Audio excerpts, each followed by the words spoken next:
Welcome to this video on Business Entrepreneurship Education. Today we will look at Unit 3, which is on factors of production. As seen in the previous videos, businesses produce goods and services in order to satisfy the needs and wants of consumers.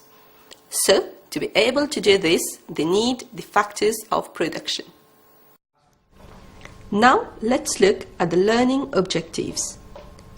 At the end of this unit, you will learn about the 4 factors of production, renewable and non-renewable resources, the reward for each factor of production, and the use of factors of production in the production process. What are factors of production? Factors of production are resources used to produce goods and services. They are also known as factor inputs or resources. There are 4 factors of production, namely land, labor, capital, and enterprise. We will now look at each of the factors of production in more detail. The first factor of production is land. Land refers to the natural resources or free gifts of nature used in the production of goods and services. For example, water, sunlight, tree, sea, and ocean. Now, let's differentiate between renewable and non-renewable resources.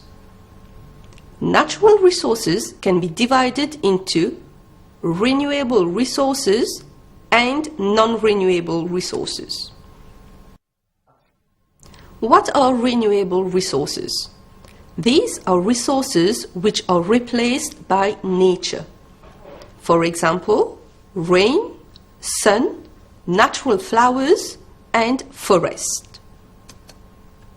Whereas, non-renewable resources are resources which are not easily replaced by nature, which means once they are used, the quantity available is reduced. For example, oil, gas, coal, fuel, gold, precious stones, and minerals. We now move on to the second factor of production, which is labor. Labor refers to workers who provide physical and mental efforts to produce goods and services. Human efforts can be divided into 2: physical efforts and mental efforts. Physical efforts are efforts that require physical movements. For example, the work done by farmers, sugarcane workers, and factory workers. Whereas, mental efforts are efforts that require thinking skills. For example, the work done by teachers and doctors. The third factor of production is capital. Capital refers to man-made resources used in the production of final goods and services.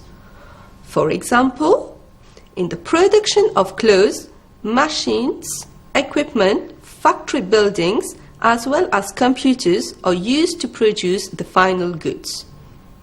What are final goods?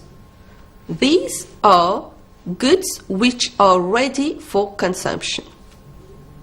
Now, let's see the difference between financial and non-financial capital. Financial capital is money used to buy tools and equipment in the business, whereas non-financial capital is other man-made resources required to produce output. For example, tractors. Enterprise is the 4th resource needed in the production process. Enterprise, as a factor of production, combines the other 3 factors of production, namely land, labor, and capital, to produce goods and services with the aim of making profits.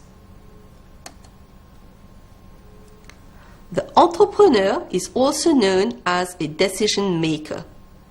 he is responsible for organizing resources and takes all the important decisions in the business. For example, what to produce, whom to employ, and where to locate the business. The entrepreneur is also a risk taker and can make profits if the business is successful or losses if he does not manage his business well. Profits occurs when revenues are greater than costs. The formula to calculate profit is revenue minus costs. Loss is when costs are greater than revenues. Examples of entrepreneurs are shopkeeper, owner of a farm, owner of a fashion boutique, and film producer. Rewards for factors of production. As you have seen, there are different factors of production, and each of them earns a reward. A reward is something we get in return of using something else. For example, the reward for land is rent, for labor it is wages, for capital interest, and for the enterprise it is profit. Now let's look at the production process. The production process refers to the process of converting inputs into outputs. Let's take as example a watch factory. In the production process, we have different inputs such as labor, metal, glass, machines, and so on. All these inputs will be processed in the factory to turn them into outputs, which are watches. You may wish to follow the links to additional resources as shown on the screen. Well, we've reached the end of today's video. Until next time, goodbye.